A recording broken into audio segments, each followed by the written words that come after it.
Hello बच्चों, इस video lecture में हम लोग 12th के एक बहुत इंपॉर्टेंट टॉपिक ह्यूमन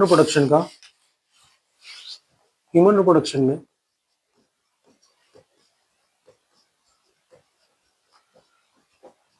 मेनेस्ट्रुअल साइकिल को कवर करने वाले हैं आज। किसको? मेनेस्ट्रुअल साइकिल को। ठीक है, इससे पहले मैंने गैमेटोजेनेसिस के बारे में, हार्मोनल कंट्रोल के बारे में, मेल रिप्रोडक्टिव सिस्टम के बारे में, फीमेल रिप्रोडक्टिव सिस्टम के बारे में वीडियो लेक्चर्स कंप्लीट कर चुके हैं। पहले आप उन वीडियो लेक्चर्स को देखिए। ठीक है, उसके बाद आप इन मेस्ट्रुअल साइकिल पर आइए या इस वीडियो लेक्चर पे आइए, आपको काफी ज्यादा समझ में आएगा क्योंकि ये टॉपिक बीच से है। मैं पहले चाहूंगा कि आप उन्हीं लेक्चर्स को देखें, वहां उन टॉपिक को क्लियर करें, फिर आगे इस टॉपिक को आगे कंप्लीट करें, वरना बीच से चीजें उतनी क्लियर नहीं हो पाएंगी जितनी होनी चाहिए। ठीक है, जैसे मेस्ट्रुअल साइकिल है। मेनेस्ट्रुअल साइकिल एक वर्ड से हमारा बना है जिसे कहते हैं मेंसम। मेंसम का मतलब होता है एवरी मंथ। ठीक है, और एक और मतलब होता है इसका बाय द मंथ। ठीक, यानी ये वो इवेंट है कि जो कि पर मंथ होता है, या साइक्लिक इवेंट है जो कि पर मंथ होता है। ठीक है, होता किन में? Characteristic feature of characteristic feature of.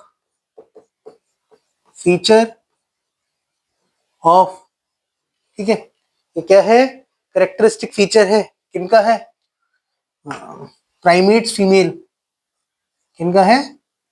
Primates female. ठीक है, प्राइमेट्स फीमेल्स में ये कैरेक्टरिस्टिक फीचर है। अब प्राइमेट्स फीमेल्स क्या है? प्राइमेट्स में हमारे कौन कौन से एनिमल्स आते हैं? प्राइमेट्स में एनिमल्स आते हैं, इसमें आता है app, human and monkey.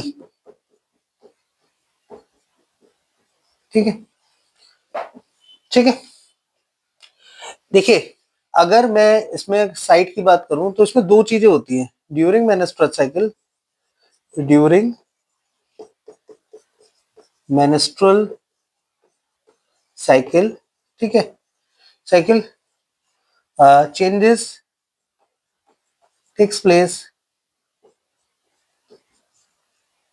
In uterus and ovary. In uterus endometrium and ovary. Uterus endometrium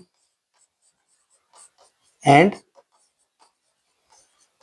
ovary. ठीक है, यहाँ हमारे कहाँ का चेंजेस होते हैं? यूट्रस एंडोमेट्रियम में चेंजेस होते हैं, ओवरी में चेंजेस होते हैं। यूट्रस एंडोमेट्रियम में क्या होते हैं? यूट्रस एंडोमेट्रियम में क्या होता है? एंडोमेट्रियम में क्या होगा बेटा? ठीक है, यूट्रस एंडोमेट्रियम क्या होगी? ये हो जाएगी ब्रेक्स ऑफ, या क्या होगा? Cyclical periodic changes takes place in the uterus wall. ठीक है, ठीक है, इसमें साइक्लिक पीरियोडिक चेंजेस होते हैं, takes place in uterus wall. ठीक है, यूट्रस वॉल में क्या होता है? साइक्लिक पीरियोडिक चेंजेस होते हैं। होता ये है कि हर मेनेस्ट्रुअल साइकिल में यूट्रस वॉल होती है या एंडोमेट्रियम वॉल होती है, स्लग्स ऑफ या ब्रेक्स ऑफ होती है, फॉलोड बाय इट प्रोलिफरेशन। ठीक है, during menstrual cycle,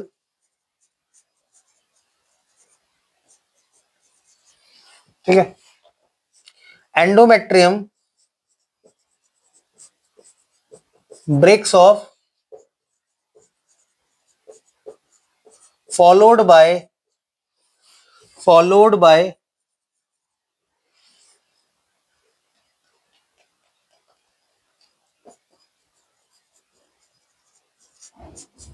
its proliferation।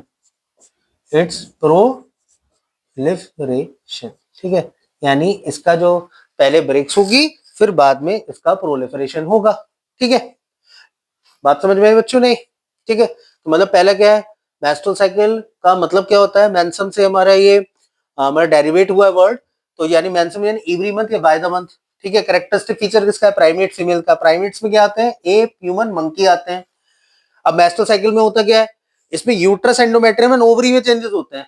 Ovary में क्या चेंजेस होते हैं, हर मेस्ट्रुअल साइकिल में एक ओवम रिलीज होता है, ठीक है, एक ओवम ही रिलीज होगा, ठीक है, या एक सेल रिलीज होती है। यूट्रस, एंडोमेट्रियम में cyclic periodic change takes place in the uterus wall या endometrium wall during the menstrual cycle.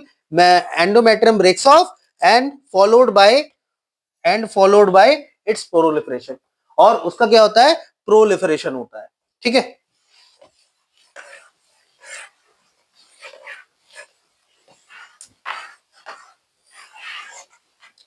अब जैसे अगर हम लोग बच्चे समझें इसको, अगर इसको हम समझें तो हो क्या रहा है, ठीक है, हम लोग उसको समझें तो यहाँ क्या चेंजेस होते हैं, ठीक है।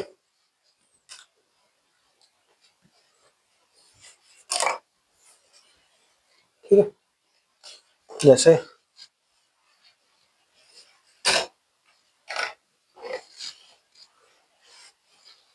देखो बेटा, यहाँ ये यूट्रस रहा, ठीक है, ये यूट्रस रहा, ये रहा ओवरी, ओवरी, ठीक है, ये रही ओवरी, ठीक है। अब होता क्या मेंस्ट्रुअल साइकिल में, मेंस्ट्रुअल साइकिल में होता है कि ओवरी ओवरी एक एग को रिलीज करती है यहाँ, ठीक है। साथ ही साथ में देखिए, स्टार्टिंग मेंस्ट्रुअल साइकिल में क्या होता है, प्रीवियस जो साइकिल का जो एंडोमेट्रियम बना है, प्रीवियस साइकिल का जैसे एंडोमेट्रियम जो बना है प्रीवियस साइकिल में होगा, इसको हटा दिया जाएगा, इसको पूरा का पूरा ब्रेक्स ऑफ या स्लग्स ऑफ कर दिया जाएगा, ठीक है। ये पूरा का पूरा हटा दिया जाएगा, ये हटा दिया जाएगा। और जितनी देर में, मतलब जैसे अगर होता गया है, जैसे मेंस्ट्रुअल साइकिल का अगर मैं टाइम इंटरवल की बात करूं या पीरियड की बात करूं, जो मेंस्ट्रुअल साइकिल के जो मेंस्ट्रुअल साइकिल होती है, मेंस्ट्रुअल साइकिल है, ये हमारा क्या है, ठीक है, मेंस्ट्रुअल साइकिल है,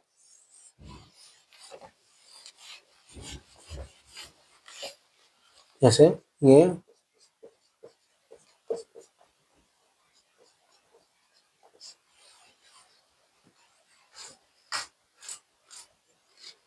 मेंस्ट्रुअल साइकिल है। यहाँ क्या होता है बेटा, मेंस्ट्रुअल साइकिल होती है 28 से 29 डेज के बीच की, ठीक है, बात समझ में, ठीक है। इसके अगर मैं डिफरेंट, अगर जो पीरियड्स हैं या स्टेप बात करें, इसको हम डिवाइड कर सकते हैं फॉलोइंग स्टेप्स में या फॉलोइंग हम इवेंट्स में डिवाइड कर सकते हैं। पहला फेज आती है, इवेंट आते हैं जिसे कहते हैं मेंस्ट्रुअल फेज, मेंस्ट्रुअल फेज, ठीक है। दूसरा आता है जिसे प्रोलिफरेटिव फेज, प्रोलिफरेटिव फेज कहते हैं बेटा। तीसरा आता है जिसे मैं कहता हूँ आपका, या फॉलिकुलर फेज भी कहता हूँ, इसे क्या कहता हूँ बेटा, फॉलिकुलर फेज कहता हूँ, फॉलिकुलर फेज कहता हूँ, ठीक है। चौथा आता है जिसे, वो तीसरा आता है बेटा जिसे ओव्यूलेटरी फेज कहा जाता है, ओव्यूलेटरी फेज कहा जाता है। इसके बाद जो हमारा आता है, इसे मैं कहता हूँ आपका ल्यूटियल फेज, ल्यूटियल फेज, और इसको एक और नाम देते हैं सिक्रीटरी फेज का। क्या नाम देते हैं बेटा, सिक्रीटरी फेज का। ये हमारे साइक्लिक इवेंट्स होते हैं ड्यूरिंग मेंस्ट्रुअल साइकिल, ठीक है। अब होता क्या है, सबसे पहले हमारा मेंस्ट्रुअल साइकिल में क्या है ना, दो जगह चेंजेस हो रहे हैं। एक चेंजेस हो रहा है कि यहाँ जैसे हमने पहले पढ़ रखा है, फॉलिकल्स के बारे में पढ़ रखा है, तो जो डिफरेंट फॉलिकल्स है यहाँ डेवलप होके ग्राफिन फॉलिकल में डेवलप होगा, और ग्राफिन फॉलिकल से ओवम यहाँ रिलीज किया जाएगा ड्यूरिंग मेंस्ट्रुअल साइकिल। साथ ही साथ में एक चेंज ये किया जाता है कि एंडो प्रीवियस जो मेंस्ट्रुअल साइकिल के एंडोमेट्रियम है उसको हटा दिया जाता है, उसको क्या करते हैं बेटा, उसको हटा देते हैं और नए एंडोमेट्रियम को डेवलप करते हैं फॉर इम्प्लांटेशन। अगर फर्टिलाइजेशन हो जाए तो उसके बाद इम्प्लांटेशन की। तो चेंजेस कहाँ हम दो जगह देखेंगे, एक जगह देखेंगे एंडोमेट्रियम की लाइनिंग में और एक जगह देखेंगे फॉलिकुलर डेवलपमेंट में, ठीक है। इसीलिए इनके दो दो नेम दे रखे हैं, मैं कहीं कहीं जो साइकिल में इसके दो नाम दिए गए हैं, जैसे मेस्ट्रुअल फेज तो सिर्फ बोलिए एंडोमेट्रियम की रिगार्डिंग दे रखा है, ठीक है। प्रोलिफरेटिव फेज हमारा एंडोमेट्रियम के रिगार्डिंग, फॉलिकुलर फेज ओवरी के रिगार्डिंग दिया है, ल्यूटल फेज हमारा है, ये हमारा जो रखा है ओवरी के रिगार्डिंग, और सेक्रेटरी फेज हमारा जो दिया गया है वो यूट्रस की लाइनिंग के अकॉर्डिंग दिया गया है उसका, ठीक है। इसलिए इसके दो नाम है हर जगह, ठीक है, पढ़ने के लिए जो हमें मिलते हैं, ठीक है बेटा। आगे हम लोग जरा अब इस साइकिल को पढ़ना स्टार्ट करते हैं, साइकिल को समझना स्टार्ट करते हैं। सबसे पहले जो हमारे पॉइंट आता है वो आता है मेंस्ट्रुअल फेज के बारे में। ठीक है, मेंस्ट्रुअल फेज के बारे में। ठीक है, ये मेंस्ट्रुअल साइकिल वेरी कर सकती है फीमेल्स में। ऐसा नहीं है कि ये 28 टू 29 डेज की ही रहेगी, ये वेरी करती है फीमेल में, ये कम या ज्यादा दिन की हो सकती है। ठीक है, बट हम जो जर्नल है उसी को यहाँ हम कंसीडर करेंगे। ठीक है, जैसे मेंस्ट्रुअल फेज है ये हमारा यानी स्टार्टिंग फर्स्ट 5 डेज तक रहती है, फर्स्ट टू 5 डेज तक रहेगी।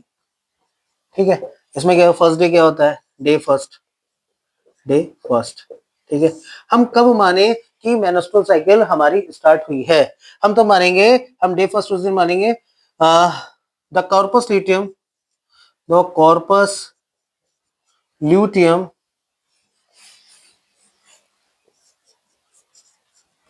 of previous cycle is completely regressed, is completely regressed। ठीक है, regressed मतलब खत्म हो चुका है। देखो बेटा, अगर हम लोग क्या करेंगे कि अगर जैसे हम लोग करें कॉर्पस ल्यूटियम अगर प्रीवियस साइकिल का कंप्लीटली रिग्रेस्ड हो चुका है, तो मैं पहले पढ़ा चुका हूं कॉर्पस जो ल्यूटियम है बेटा, कॉर्पस जो ल्यूटियम है, कॉर्पस जो ल्यूटियम है ये हमारे कुछ हार्मोन सिक्रीट करता है।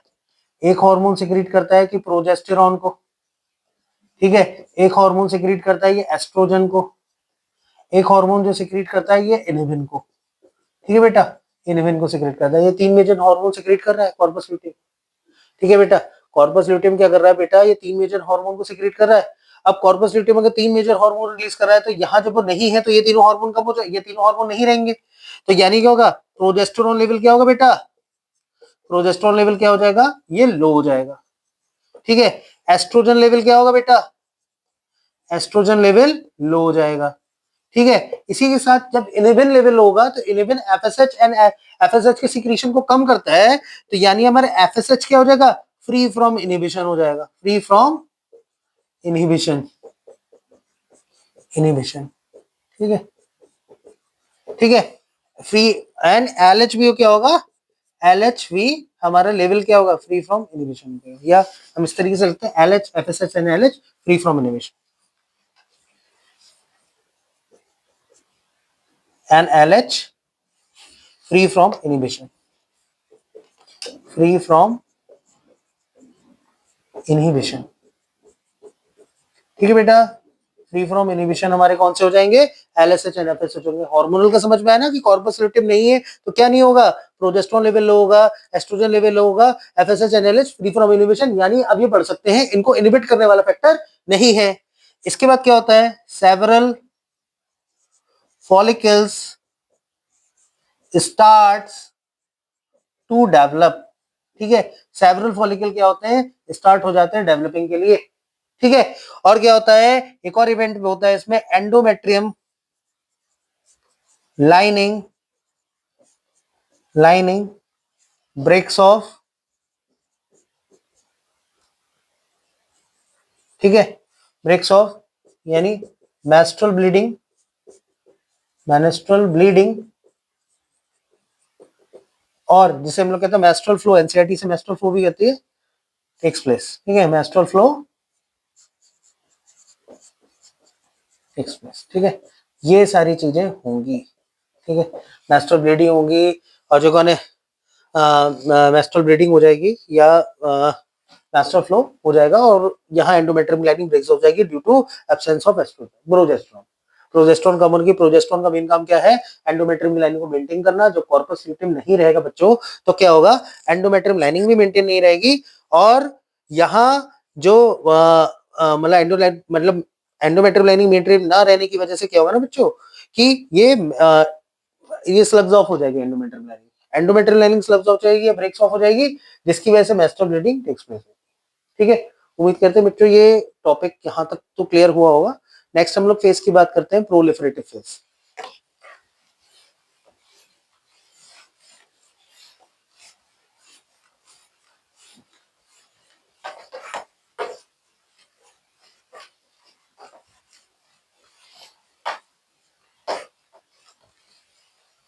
नेक्स्ट हम लोग फेज की बात करते हैं बच्चों, इसे हम लोग कहते हैं प्रोलिफरेटिव फेज। ठीक है, नेक्स्ट हमारा क्या था बेटा, सेकंड टॉपिक है वो है प्रोलिफरेटिव फेज, इसके बारे में बात करते हैं। ठीक है, ये क्या होगा, 6 से आपका 13 डे के बीच में ये रहता है, ठीक है, डेज के बीच में रहता है। 7th डे पर क्या होता है, 7th day of menstrual cycle, one follicle, 7 day of menstrual cycle में क्या होगा, वन डोमिनेंट फॉलिकल सेलेक्ट, ठीक है, वन फॉर जो डोमिनेंट फॉलिकल होगा वो सेलेक्ट हो जाएगा, ठीक है। और क्या होगा, अब क्या होता है 7th टू 13 डेज बेटा, 13 डेज, इसमें क्या होगा, ठीक है, LH एंड FSH लेवल हमारे क्या होंगे, लेवल इंक्रीजेस हो जाते हैं, ठीक है। इसके अलावा क्या होता है, प्रोलिफरेशन ऑफ एंडोमेट्रियम हो जाएगा बेटा, ठीक है। इसके अलावा क्या होगा बच्चों, प्रोलिफरेशन ऑफ एंडोमेट्रियम हो जाएगा, LH and FSH level increases हो जाएंगे, ठीक है। सेकेंड वो in primary oocyte meiosis first is complete, meiosis first हो जाएगी, वो कंप्लीट हो जाएगी, और या and secondary oocyte and first polar body are formed, first polar body are formed, ठीक है, ये बन जाएगा, first polar body are form, ठीक है, ये बन जाएगा, ठीक है, ये दोनों चीजें हमारी बन जाएंगी। मतलब सेकेंड हम लोग ooz एनालिसिस में बहुत अच्छे से पढ़ा है कि जो म्यूसिस फर्स्ट होती है वो हमारा जो फीमेल्स में सस्पेंड हो जाती है डिप्लोटीन स्टेज में, एक मेंस्ट्रुअल साइकिल में ये लगभग 13 डेज के अप्रॉक्स से 12 डेज के अप्रॉक्स ही हमारा क्या होता है, ये जो मेंस्ट्रुअल साइकिल में जो एक एग है, कोई जो से डोमिनेंट एग सेलेक्ट किया जाता है उसका डेवलपमेंट होता है, और प्राइमरी oocyte में मियोसिस फर्स्ट को कंप्लीट कराया जाता है, सिर्फ एक एग में कराया जाएगा, ठीक है, नॉर्मल केस में एक एग में कराया जाएगा, कभी कभी मल्टीपल ओवुलेशन होते हैं जिस केस में नॉन जाइगोटिक ट्विंस बनते हैं, वो अलग केस है, उसमें FSH लेवल हाई रहता है फीमेल्स के अंदर, तब ऐसा हो सकता है, ठीक है, वो आगे हम लोग बात करेंगे इसमें, ठीक है। इसके बाद आती है बेटा ओव्यूलेटरी फेज, ठीक है, फेज ये कब होती है बेटा, ये 14th डे पर होती है, क्या होती है, 14th डे पर होती है, ठीक है। और इसमें क्या होता है बेटा, इसमें क्या होता है, FSH and LH peak achieve, ठीक है, FSH एंड LH पीक क्या हो जाता है, वो अचीव हो जाता है, और ओव्यूलेशन या ओवम या सेकेंडरी पोलर बॉडी, वो सेकेंडरी oocyte, ठीक है, release from Graafian follicle, releases from Graafian follicle, ठीक है, ये ग्राफियन फॉलिकल से ये सारी चीजें हमारी मतलब ग्राफियन फॉलिकल से सेकेंडरी oocyte या ओवम रिलीज हो जाता है, सेकेंडरी oocyte ज्यादा करेक्ट है, ओवम को हम लोग क्लियर कर चुके हैं उस एनालिसिस में कि कब हम ओवम कहेंगे और कब सेकेंडरी oocyte कहेंगे, ठीक है। पर एनसीईआरटी ओव्यूलेशन में ओवम और सेकेंडरी oocyte दोनों लिखती है, इसलिए मैंने इसको यहाँ लिखा है, ठीक है। नेक्स्ट बेटा हम लोग टॉपिक बात करते हैं, मेरी समझ में आया होगा कि प्रोलिफरेटिव फेज में हो क्या रहा है। प्रोलिफरेटिव फेज का जो मेजर चीजें हो रही हैं वो हो रही है फॉलिकुलर डेवलपमेंट, और दूसरी एक चीज हो रही है प्रोलिफरेशन ऑफ एंडोमेट्रियम, ठीक है।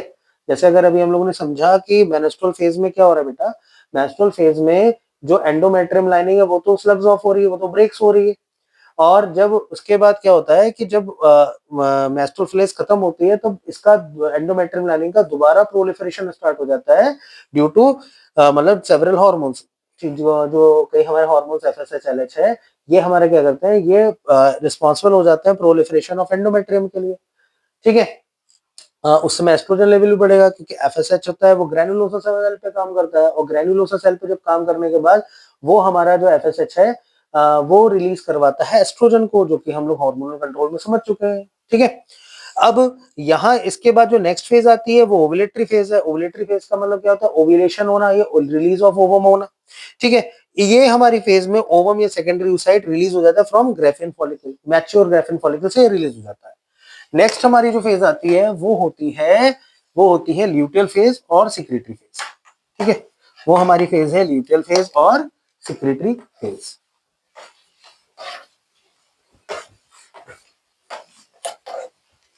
ठीक है बच्चों, वो हमारी फेज क्या है? ल्यूटियल फेज है और सिक्रेटरी फेज है। ठीक है,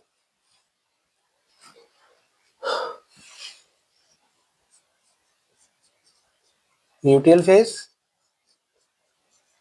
जिसे मैं स्लैश में सिक्रेटरी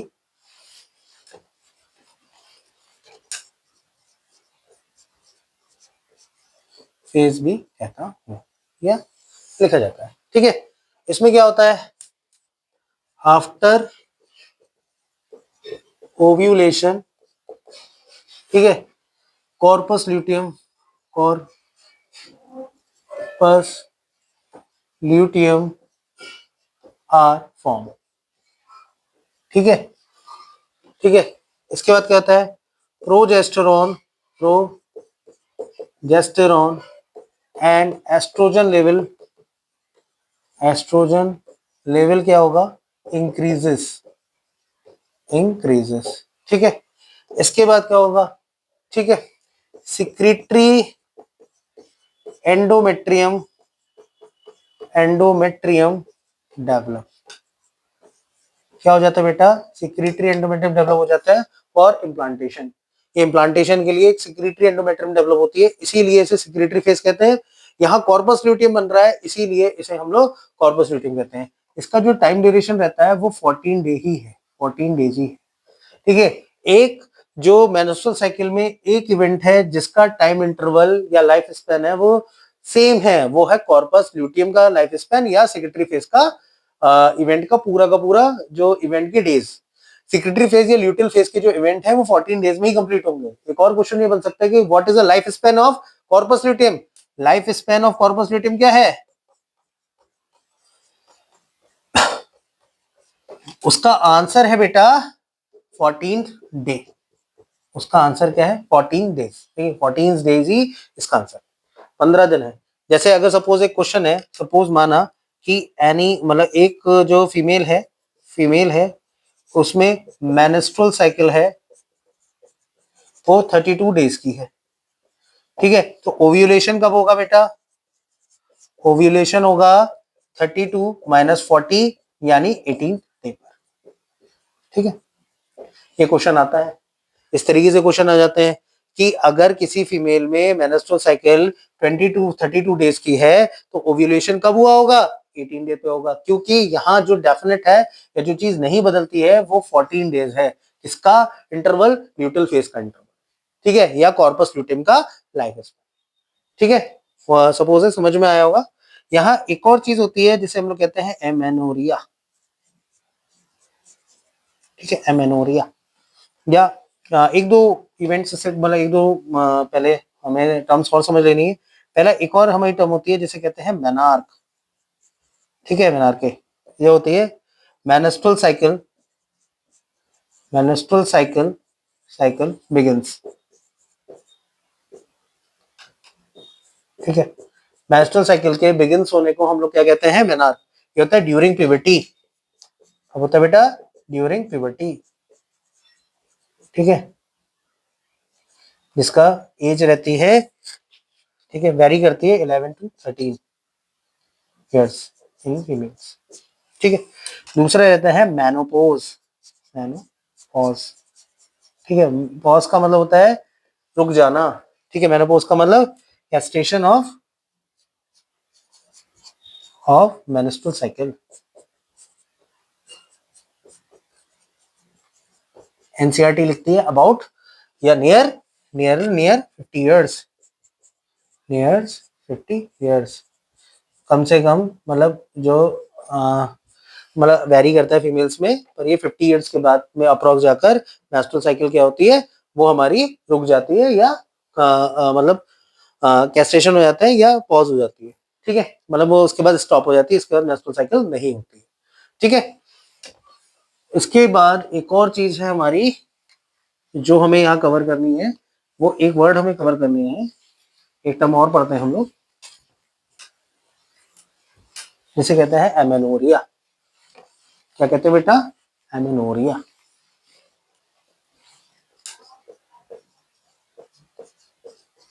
एमेनोरिया, इसमें क्या होता है? Suspension of menstrual cycle. Menstrual cycle के सस्पेंशन को, जब सस्पेंड हो जाती है मेंस्ट्रुअल साइकिल, तब हम उसे क्या कहते हैं? एमेनोरिया कहते हैं, ठीक है। इसमें मेंस्ट्रुअल साइकिल सस्पेंशन, इसके कारण क्या हो सकता है? प्रेगनेंसी, ठीक है। दूसरा इसका कारण क्या हो सकता है? वो हो सकता है ड्यू टू स्ट्रेस, ठीक है, वो भी कभी कभी होता है। हार्मोनल इम्बैलेंस, हार्मोनल इम्बैलेंस, जब आप लोग केमिकल कोऑर्डिनेशन इंटीग्रेशन पढ़ रखा होगा, वह मेलाटोनिन के बारे में पढ़ा होगा, वह थायरोक्सिन के बारे में पढ़ा होगा, तो वहां बहुत क्लियरली बता रखा है कि लो थायरोक्सिन लेवल भी डिस्टर्ब कर सकता है मेंस्ट्रुअल साइकिल को। साथ ही साथ में जो मेंस्ट्रुअल साइकिल को डिस्टर्ब कर सकता है वो स्ट्रेस है, या इसका मेलाटोनिन भी कर सकता है, ठीक है, मेलाटोनिन हार्मोन भी है, ठीक है।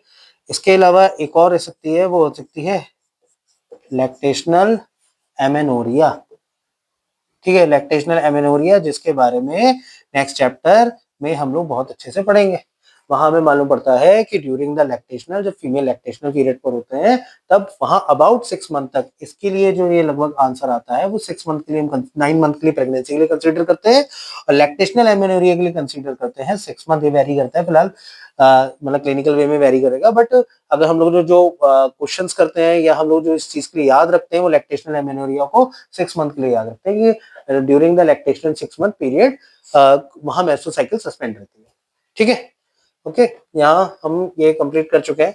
अब जरा हम लोग एक हार्मोनल के रिगार्डिंग, जो हार्मोन्स के रिगार्डिंग हमारा कैसे हार्मोन लेवल चेंज हो रहे हैं, उसके रिगार्डिंग जो ग्राफ दे रखे हैं उनको जरा थोड़ा सा और कंसीडर कर लेते हैं।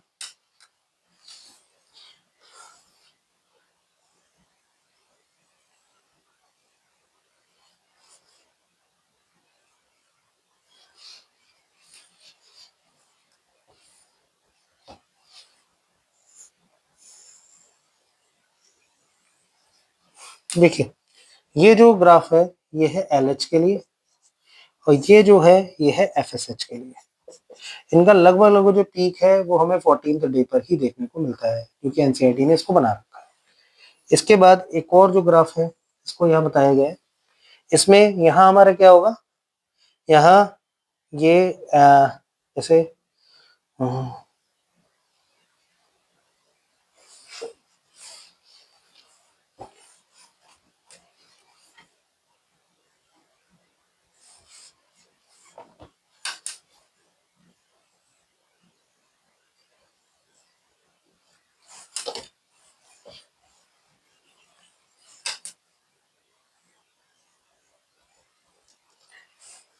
एक थोड़ा सा बड़ा रहेगा बेटा, थोड़ा छोटा रहेगा। देखो बेटा, ये जो चीज है, ये जैसे अगर ओव्यूलेशन को मैं मानूं, तो ये है एस्ट्रोजन का ग्राफ, एस्ट्रोजन। और ये जो ग्राफ है बेटा, ये जो चीज है वो प्रोजेस्टेरॉन का है, प्रोजेस्टेरॉन, ठीक है। यहाँ हम देख सकते हैं कि प्रोजेस्टेरॉन लेवल है वो जो हमारा जो अचीव हुआ, ये जो लाइन है ना, ये बेटा जो थोड़ा मैं डार्क कर देता हूँ इसको, ठीक है, ये जो लाइन है ये प्रोजेस्टेरॉन का है बेटा, ये प्रोजेस्टेरॉन का है। और ये हम देख सकते हैं कि आफ्टर 14th डे के बाद ही ये जो ग्राफ है, ये ग्राफ क्या है ना, ये इसका जो ग्राफ में इसका जो लेवल है वो इंक्रीज हुआ है। अदर में इसका लेवल इंक्रीज, मतलब उससे पहले इसका लेवल इंक्रीज हुआ है क्योंकि कॉर्पस ल्यूटियम नहीं था, ठीक है। ओके बेटा, ये टॉपिक यहाँ हमारा कवर हो गया, ठीक है।